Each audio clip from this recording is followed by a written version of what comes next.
தேர்தல் முடிந்தவுடன் ஒன்றிய பிஜேபி அரசாங்கம் பெட்ரோல், டீசல், கேஸ் விலையை உயர்த்துன்னு நாங்கள்லாம் சொன்னோம். நாங்கள் அப்படி அந்த குற்றச்சாட்டை எழுப்பிய போது மத்திய அமைச்சர்கள் அது வெறும் வதந்தி, வேணுமனே இவங்க பொய் பிரச்சாரத்தை பண்ணுறாங்க என்கிற முறையில் எங்கள் மீது குற்றம் சாட்டினார்கள்.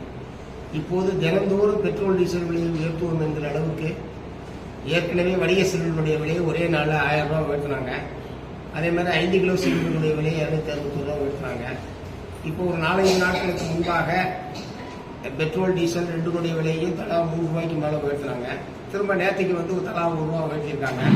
கட்டாயமாக போகிற போக்க பார்த்தா அன்றாடம் பெட்ரோல், டீசல் விலையை அரசாங்கம் உயர்த்தும் என்ற அளவுக்கு நிலைமை ரொம்ப மோசமாக போயிட்டு இருக்கு. அதுக்கு அவங்க கூட சொல்லக்கூடிய காரணம், சர்வதேச சந்தையில் ஒரு பேரல் கச்சா எண்ணெயுடைய விலை என்பது தொடர்ந்து அதிகரித்துக் கொண்டிருக்கிறது என்கிற காரணத்தை சொல்றாங்க.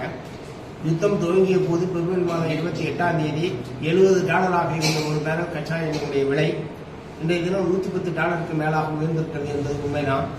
ஆனால் இதே ஒன்றிய பிஜேபி அரசாங்கம் கச்சா எண்ணெயினுடைய விலை சர்வதேச சந்தையில் மிக மலிவாக இருந்த காலத்தில் பெட்ரோல், டீசலுடைய விலையை இவர்கள் குறைக்கவில்லை, கேஸ் விலையை குறைக்கவில்லை.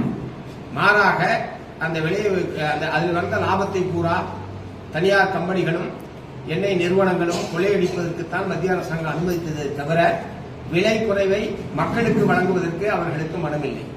ஆனால் இன்றைக்கு சர்வதேச சந்தையில் விலை ஏறியதற்கு பிறகு மொத்த சுமையையும் மக்கள் தலையில் ஏற்றுவதற்கு அவர்கள் தயக்கமில்லாமல் செயல்படுகிறார்கள். ஒன்றிய அரசாங்கத்துடைய இந்த அணுகுமுறை என்பது வன்மையான கண்டனத்துக்குரியது.